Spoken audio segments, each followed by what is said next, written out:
എല്ലാവർക്കും ഈ പ്രഭാതത്തിൽ വന്ദനം. ഒരു ദിവസം കൂടെ ദൈവം നമുക്ക് അനുഗ്രഹിച്ച് നൽകിയത് ഓർത്ത് ദൈവത്തെ സ്തുതിക്കുന്നു. ലൂക്കോസ് എഴുതിയ സുവിശേഷം 8-ാം അധ്യായം 25-ാം വാക്യം. പിന്നെ അവരോട്, നിങ്ങളുടെ വിശ്വാസം എവിടെ എന്ന് പറഞ്ഞു. അവരോ ഭയപ്പെട്ടു. ഇവനാർ? അവൻ കാറ്റിനോടും വെള്ളത്തോടും കൽപ്പിക്കുകയും അവ അനുസരിക്കുകയും ചെയ്യുന്നു എന്ന് തമ്മിൽ പറഞ്ഞു ആശ്ചര്യപ്പെട്ടു. ഈ ഭാഗം നാം തിരുവഴുത്ത് പഠിക്കുന്നത് ശിഷ്യന്മാരോട് നാം അക്കരയ്ക്ക് പോക എന്ന് കർത്താവ് ഒരു ആജ്ഞ കൊടുക്കുന്നു. അങ്ങനെ അവർ അക്കരയ്ക്ക് പോകും. കർത്താവ് അമരത്ത് തലവെച്ച് കിടന്നുറങ്ങിയാണ്. എന്തുകൊണ്ടാണ് കർത്താവ് അമരത്ത് തലവെച്ച് എന്ന് പറയപ്പെടുന്നത്? അപ്പോസ്തലപ്രവൃത്തി 27:41 നാം വായിക്കുമ്പോൾ, കപ്പൽ തകർന്നപ്പോൾ അമരം ഉടഞ്ഞുപോയി എന്ന് പറയുന്നുണ്ട്. അപ്പോൾ പടകിന്റെ അമരമാണ് ആദ്യം തകരാൻ സാധ്യതയുള്ളത്. കാറ്റടിക്കുകയോ അല്ലെങ്കിൽ കടൽക്ഷോഭം ഉണ്ടാകുകയോ ഒക്കെ ചെയ്താൽ അമരമാണ് ആദ്യം തകരാൻ സാധ്യതയുള്ളത്. അതിന് തെളിവാണ് അപ്പോസ്തലപ്രവൃത്തി 27:41. പൗലോസും മറ്റും സഞ്ചരിച്ചിരുന്ന കപ്പൽ തകർന്നു.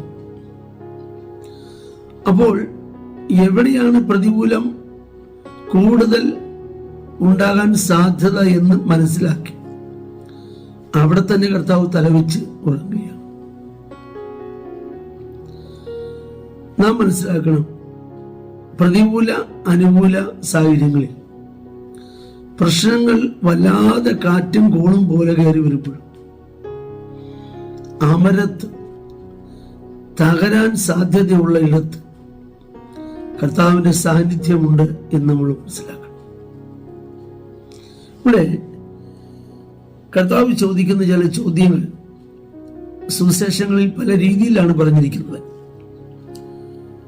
മത്തായി പറയുന്ന, അല്പവിശ്വാസികളെ, നിങ്ങൾ ഭീരുക്കളാകുവാൻ എന്ത്?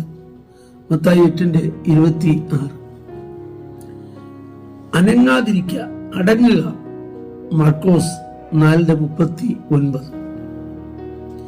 നിങ്ങൾ ഇങ്ങനെ ഭീരുക്കളാകുവാൻ എന്ത്? നിങ്ങൾക്ക് ഇപ്പോഴും വിശ്വാസമില്ലയോ? മർക്കോസ് 4:40. നിങ്ങളുടെ വിശ്വാസം എവിടെ? ലൂക്കോസ് 8:25. അപ്പോൾ ഇവിടെയൊക്കെ നമ്മള് കർത്താവ് പറയുന്ന ശിഷ്യന്മാരുടെ അവിശ്വാസത്തെയും അവരുടെ ബലഹീനതകളെയും കർത്താവ് ശാസിക്കുകയാണ്. പിന്നീടാണ് കാറ്റിനെയും കടലിനെയും ശാസിക്കുന്നത്. അവിശ്വാസം നമ്മിൽ ഉണ്ടാകാതിരിക്കാൻ നമ്മൾ സൂക്ഷിക്കണം. അതാണല്ലോ തിരുവഴുത്തിൽ നാം വായിക്കുന്നത്, അവിശ്വാസം എന്ന ദുഷ്ടഹൃദയം നിങ്ങൾ ആർക്കും ഉണ്ടാകാതിരിക്കാൻ സൂക്ഷിപ്പി. അപ്പോൾ അവിശ്വസിക്കാൻ നമുക്ക് പാടില്ല. നാം യാത്ര ചെയ്യുന്ന പടകിൽ കർത്താവുണ്ടല്ലോ. അവന്റെ സാന്നിധ്യമില്ലാത്ത ഒരു സ്ഥലം നമുക്കില്ലല്ലോ. നാം പോകുന്നിടത്തൊക്കെ നമ്മുടെ കൂടെ ഇരിക്കാവുന്ന ഒരു വാഗ്ദത്തം കർത്താവ് തന്നിട്ടുണ്ടല്ലോ. എല്ലാ നാളും കൂടെ ഇരിക്കാം എന്നൊരു വാഗ്ദത്തം നമുക്കുണ്ടല്ലോ. ഞാൻ നിങ്ങളെ ഒരു നാളും കൈവിടുകയില്ല എന്നുള്ള ഒരു അൺചേഞ്ചിങ് വാഗ്ദത്തം നമുക്കുണ്ടല്ലോ, മാറ്റമില്ലാത്തൊരു വാഗ്ദത്തം. അപ്പോൾ ഇവിടെയൊക്കെ നമ്മൾ അറിയണം, അവിശ്വാസ ഹൃദയത്തിൽ കടന്നു വരുവാൻ സാധ്യതയുള്ള കാറ്റുകളോ കോളുകളോ ഒക്കെ ജീവിതത്തിൽ വരും. അവിടെയും അമരത്ത് കർത്താവുണ്ട്. പ്രശ്നം തകരാൻ സാധ്യതയുള്ളിടത്ത് കർത്താവുണ്ട് എന്ന് നമ്മൾ മനസ്സിലാക്കുക. അവൻ കാറ്റിനെയും കടലിനെയും ശാസിച്ചപ്പോൾ ശിഷ്യന്മാർ ആശ്ചര്യപ്പെട്ടുപോയി. അവനെ കാറ്റും കടലും കൂടെ അനുസരിക്കുന്നല്ലോ എന്ന് പറയുന്നു. അക്കരയ്ക്ക് പോക എന്ന് കർത്താവാണ് പറഞ്ഞേക്ക്.